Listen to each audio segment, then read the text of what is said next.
ना तो सचिव काम करना चाहते हैं, ना उनके अधिकारी प्रेशर देना चाहते थे। प्रधानों के ऊपर दबाव बनाया जाता है। ये आला अधिकारी समझे कि हमारा जनपद जालौन इस बात से प्रधानों को इतना बचा है, गौशाला में गाय मरे गाय फेंको बस, बाकी काम ठेकेदार कराएं, कमीशन ठेकेदार से ले लो जो दें बस।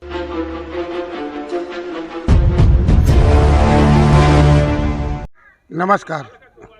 आज मैं जनपद जालौन की तहसील कालपी के विकास खंड महेवा कार्यालय में उपस्थित हूँ। आज यहाँ एक बड़ी घटना देखने को मिल रही है। यहाँ पर तमाम ग्राम प्रधान एकत्र होकर के और कार्यालय के सामने अनशन पर बैठ गए हैं। क्या कारण है, किन कारणों से आज ये प्रधान नाराज़ हैं, आइए स्वयं चल के जानते हैं क्या कारण है।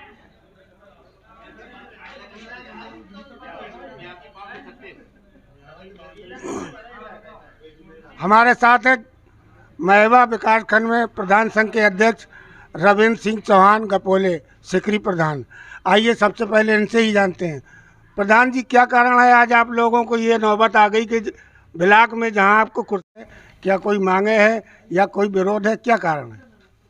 हमारी समस्या मेन ये है कि मनरेगा के तहत जो पक्के कार ग्राम प्रधानों ने करवाए, हमारी कार्य योजना से हटके अधिकारियों के प्रेस से, अधिकारियों कहने से ग्राम प्रधान, चाहे वो राशन की दुकान हो, चाहे वो आंगनबाड़ी का कार्य हो, चाहे वो गौशाला के कार्य हों, हमने अपनी कार्य योजना से हटके कार्य कराए।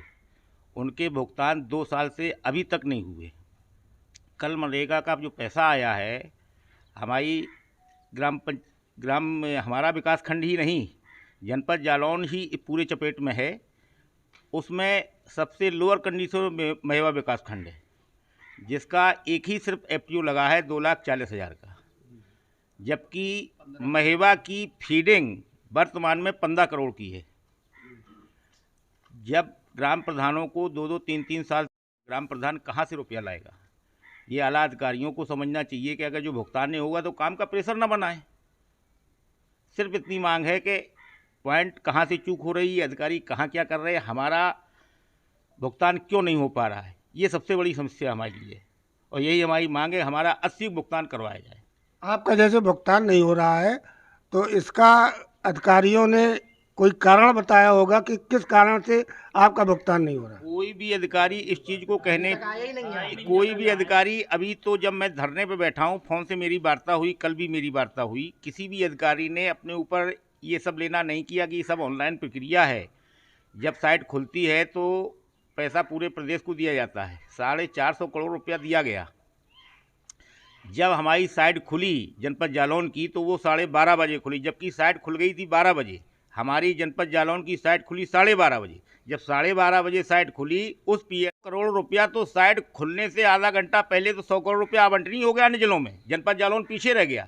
अब जो भी एफपीओ लगे और जो ऑलरेडी लाइन पे लगाए हुए एफपीओ हैं, तो उन लोगों को रुपये निकल गया, हम लोगों को पैसा रह गया, ये अधिकारियों का कहना है। तो ये जिम्मेदारी हमारी नहीं है। आला अधिकारी समझे कि हमारा जनपद जालौन इस बात से क्यों पीछे है, और ख़ासतौर से महेवा विकास खंड इस मामले में सबसे पीछे है। क्या वो पहले से तैयारी नहीं करते हैं, क्या नहीं करते, ये उनकी नैतिक जिम्मेदारी बनती है। तो क्या ताला इसी तरीके से आपका लगा रहेगा? हमारा ताला लगाने का कोई उद्देश्य नहीं है, ना हमारा कोई गलत तरीके से धरना करने बैठने पर गलत तरीके से कोई तोड़फोड़ या किसी सरकारी संपत्ति को छीन करने का अधिकार नहीं है। सिर्फ हम अब तो शांति तरीके से अपने बैठे हुए हैं। ताला वाला कहीं कोई लगने का उद्देश्य नहीं, ना हम लोगों ने ताला लगाया, अंदर कर्मचारी काम कर रहे हैं। हमारा उद्देश्य सिर्फ ये है कि हमारे सक्षम अधिकारी हमारी बात को सुने, हमें आश्वस्त करें कि हाँ आपका भुगतान कब होगा, कितने टाइम तक होगा, ये हमें आश्वस्त। आप अपने विचार बताएं, क्या कारण है और आप क्यों यहाँ बैठे हैं, धरना दिए? बहुत बहुत धन्यवाद। जो ग्राम पंचायतों को समस्याएं आ रही हैं, वो मतलब ग्राम प्रधानों की नहीं है समस्या है, वो पूरे ग्राम पंचायतों की है समस्या। एक ग्राम पंचायत की नहीं है समस्या कि हमारी है या इनकी है। वो सभी, ना तो सचिव काम करना चाहते हैं, ना उनके अधिकारी प्रेशर देना चाहते थे। प्रधानों के ऊपर दबाव बनाया जाता काम, बस प्रधानों का काम इतना बचा है, गौशाला में गाय मरे गाय फेंको बस, बाकी काम ठेकेदार कराएं, कमीशन ठेकेदार से ले लो जो दें बस। जैसा कि आपने सुना, बहुत गंभीर आरोप लगा रहे हैं ग्राम प्रधान लोग, और वाकई में सत्यता हम लोग भी देखते हैं कि जनपद जालौन की सबसे पिछड़ी तहसील है कालपी, और वो सबसे पिछड़ा ब्लॉक महेबा है। ऊंची नीची ज़मीन है, सिंचाई के साधन भी बहुत। इन्होंने जो समस्या बताई, वाकई इसकी अधिकारियों तक आवाज़ पहुंचना चाहिए और इस पर कोई ना कोई सख्त कार्रवाई अवश्य की जाए। आइए देखते हैं ऑफिस के अंदर कौन अधिकारी है, अगर कोई मिलता है तो हम उससे भी आपसे बात कराते हैं।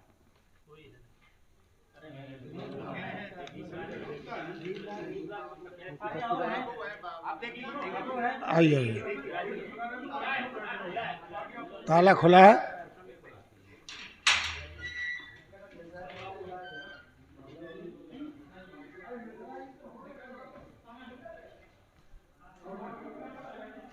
जैसा कि आप देख रहे हैं, पूरा कार्यालय खाली पड़ा हुआ है, कोई अधिकारी नहीं दिख रहे हैं। एक सर बैठे हैं, चलो आज सर से ही बात करते हैं। सर, आपका नाम क्या है? हम कोई बात नहीं देंगे, हम काम अपना काम कर रहे हैं। आप किस पद पर हैं? वरिष्ठ सहायक दिवस, सभी लोग तहसील दिवस में हैं। सब लोग तहसील दिवस में। आपका कहना है सभी लोग तहसील दिवस में। सर, आप? हम खंड प्रेरक हैं स्वच्छ भारत मिशन पद पर। आपके जो कार्यालय के बाहर प्रधान लोग धरना दिए बैठे हैं, इसकी सूचना आपने अपने अधिकारियों को दी? बिल्कुल, दूरभाष से हमने अपने बीडीओ सर को बताया है। बीडीओ सर मीटिंग में हैं जिलाधिकारी महोदय की, आधा घंटा में आने का उन्होंने कहा है कि हम आधे घंटे में आ रहे हैं। आधा घंटे के अंदर बीडीओ साहब यहाँ आने वाले हैं। चलिए तब तक इंतज़ार करते हैं और जानकारी लेंगे। सर, आप बताएं, सर कार्यालय क्यों खाली पड़ा है आज? कार्यालय में सब लोग हैं, वीडियो साहब की मीटिंग है। मैं Sandeep Gupta, ADO ISB। ADO साहब हैं जी। सर, जो प्रधान लोग यहाँ बैठे हैं, इसके बारे में कुछ बताएंगे? नहीं, अभी सुबह प्रधान, मैं जब ड्यूटी में आया तो प्रधान लोग आए हैं, उन्होंने अपनी समस्या से अवगत कराया, अधिकारी महोदय को अवगत करा दिया गया है। अधिकारियों को अवगत करा दिया, इनका कहना है, और शीघ्र ही आने वाले हैं। चलिए अधिकारी आते हैं, जब तक थोड़ा इंतज़ार करते हैं। लाइव न्यूज़ 92 के लिए अनुराग पंडित के साथ मनोज पांडे, ब्लॉक महेवा, तहसील कालपी से। सर, ये आज जो धरना प्रदर्शन हुआ है, ज्ञापन दिया गया है, इसमें क्या निर्णय निकला और क्या ज्ञापन मिला? देखिए, आज जो ज्ञापन ग्राम प्रधानों के द्वारा जो दिया गया है, उसमें मेन बिंदु ये है कि जो पैसा कल आया था शासन स्तर से, उसमें केवल एक ही FTO यहाँ का बढ़ा है 2.5 लाख का। अब 400 करोड़ रुपए शासन से रिलीज हुआ था, उसमें अपने विकास खंड में एक ही FTO बढ़ पाया, क्योंकि वो जैसे जो भी चीजें टेक्निकल चीज है वो ऑनलाइन ही होता है, रिलीज होता है फंड पूरे जिलों के लिए, और उसमें डोंगल लगते हैं तो पेमेंट होता है। हमारे यहाँ एक ही हो पाया, और हम लोगों ने प्रयास पूरा किया, लेकिन इंटरनेट कनेक्टिविटी भी अच्छी थी, सब चीजें था। अब एक ही FTO लग पाया, आगे शासन से पैसा आएगा तो हम लोग फिर प्रयास करेंगे कि ज़्यादा से ज़्यादा यहाँ का पेमेंट हो, और जो भी यहाँ की लाइबिलिटी है वो उसको ख़त्म किया जा सके। तो मेन बिंदु जो उन्होंने आज ज्ञापन दिया है यही है कि यहाँ का मटेरियल पेमेंट नहीं हो पाया है, एक ही FTO लगा है उसका है। और एक है मनरेगा के तहत जो कच्चे कार्यों का जो है वो भी भुगतान नहीं हो रहे हैं, तो शासन स्तर से अभी 2-3 दिन पहले ही कच्चे का पैसा आया है, अभी और भी अभी पेंडिंग है, होली के पहले तक वो भी पूरा क्लियर हो जाएगा, उम्मीद है ये सब चीज़ें। तो यही है उनका जो है। और एक है बिंदु मनरेगा के पक्के कार्यों में 2023-24 के प्रथम डोंगल लगाकर डिलीट न किए जाए, तो 60-40 का पालन करते हुए, वित्तीय नियमों को पालन करते हुए सभी को जो है, जो जिसके हक में 60-40 के हिसाब से वही उनके बिल फीड किए जाएंगे, उन्हीं के FTO बनेंगे। तो जो भी नियम है, वित्तीय नियम है, एक्ट के हिसाब से वही पालन करते, और जो भी शासन से जो भी गाइडलाइन है उसी को फॉलो करते हुए आगे सभी चीज़ें बढ़ाई जाएंगी। और भी शिकायतें हैं इन लोगों की, जो भी ग्राम प्रधान संगठन है उनकी शिकायतें, उस पर अमल किया जाएगा। और जो एक सबसे गंभीर आरोप लगाया अधिकारियों ने कि जो सचिव है वो फील्ड में नहीं आते, उन्होंने जो आरोप लगाया उस पर जांच भी करवाई जाएगी, और पुनः एक रोस्टर बना के एक सर्कुलेट किया जाएगा, और प्रधान जी लोगों को और वो ग्राम पंचायतों में भी सर्कुलेट किया जाएगा, और ये सभी लोग जो है उस रोस्टर के हिसाब से जाएंगे, और वहाँ जनमानस की जो भी समस्याएं हैं उसको सुनेंगे, वहाँ का विकास कार्य जो है उसको गति देंगे और इसमें कोई भी लापरवाही करेगा उसके खिलाफ कार्रवाई के लिए हम लोग ऊपर एक मामला और सामने आया है, जो ग्रुप बनाया गया था उससे उस ग्रुप से कुछ प्रधानों को आज डिलीट कर दिया गया। अब देखिए वो तो उस ग्रुप में हम भी नहीं है और वो कोई ऑफिशियल ग्रुप नहीं है, वो अनऑफिशियल ग्रुप ही है, एक तरह से है, तो उस पर मैं कमेंट नहीं करना चाहूँगा। जो भी चीज़ होगी आगे उसके बारे में वो, क्योंकि हम भी उसमें नहीं जुड़े हैं, वो अनऑफिशियल ग्रुप जैसा कि बता रहे हैं कि वो बनाया गया था, तो उसमें तो हम है नहीं, तो उसके बारे में कमेंट करना भी मैं उचित नहीं समझूंगा। तो क्या हम लोग सर धरना प्रदर्शन जो हो रहा था इसको शांत समझे? अब प्रधान संगठन के जो भी अध्यक्ष जी हैं उन्होंने हमसे बात की, हम भी वहाँ पे बात की, ये सब चीज़ें अभी जो भी संज्ञान में आई है उनको उस पर अमल किया जाएगा और कोई भी अगर ये शिकायत रह जाती है, रहेगी नहीं, मैं पूरी कोशिश करूंगा कि पूरी शिकायतों का निस्तारण हो जाए। अगर कोई रहती भी है तो उसके लिए जो भी दोषी होगा उसके खिलाफ कार्रवाई की जाएगी। धन्यवाद।